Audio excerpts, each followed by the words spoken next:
Alors, j'ai récemment commencé un challenge de 60 jours où pendant les 2 prochains mois, je documente mon trading avec une stratégie basée sur une réplication de mon algorithme RedAlgo V2 que j'ai créé et qui est intégré à TradingView, mais sur lequel je suis en train de travailler en MQL5 actuellement. On vient de finir le premier mois qui est le mois de chien. Donc dans cette vidéo, je vous ferai le récapitulatif du mois de chien et on verra chacun des trades que j'ai créés et de ce que je pense du challenge jusqu'à maintenant.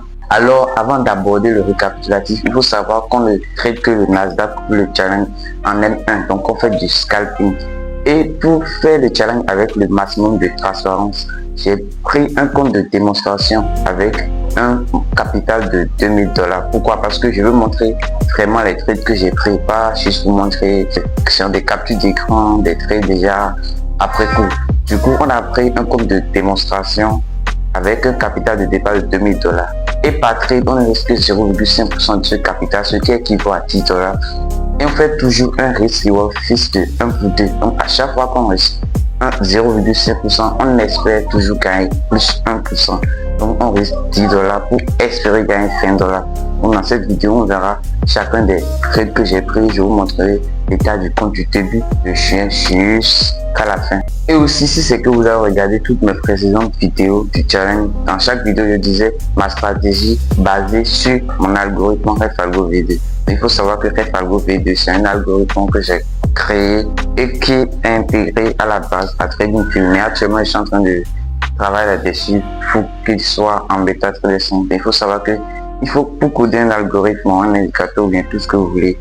En TradingView, il faut savoir développer en Plain Editor, c'est un langage de code.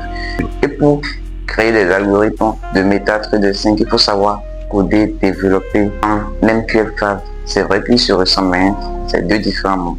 MQL5 est plus compliqué, c'est comme du code C, on va pas entrer dans le concret. Du coup, RedAlgo V2, d'abord avant que je le crée, il y avait déjà RedAlgo V1 que j'ai créé qui permet de donner la tendance sur les différents time frames, que ce soit en M1, en M5, en M15, en M30, en H1, en daily ou en weekly.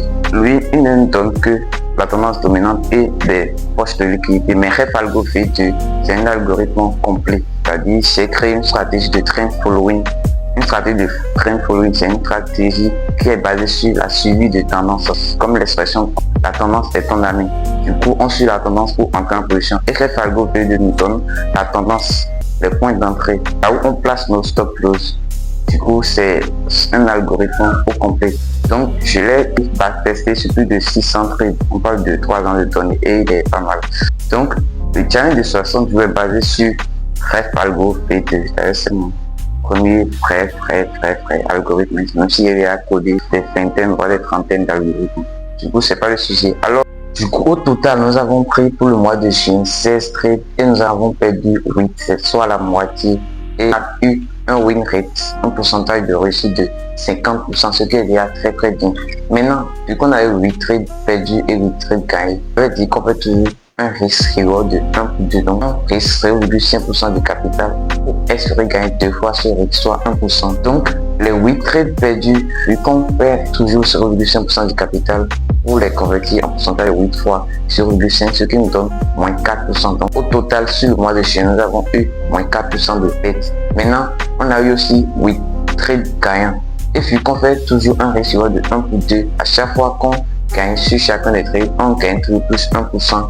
Donc 8 fois 1, ça va toujours 8. Donc si on fait les 8% moins les 4%, on a toujours plus 4% de profit. Donc c'est l'avantage d'avoir un bon risk reward et de respecter son risk management. Donc je vais vous présenter chacun des trades et on va voir l'état de mon compte de trading. Alors là, vous allez voir une partie où c'est écrit balance 20 000, balance moins 18 000.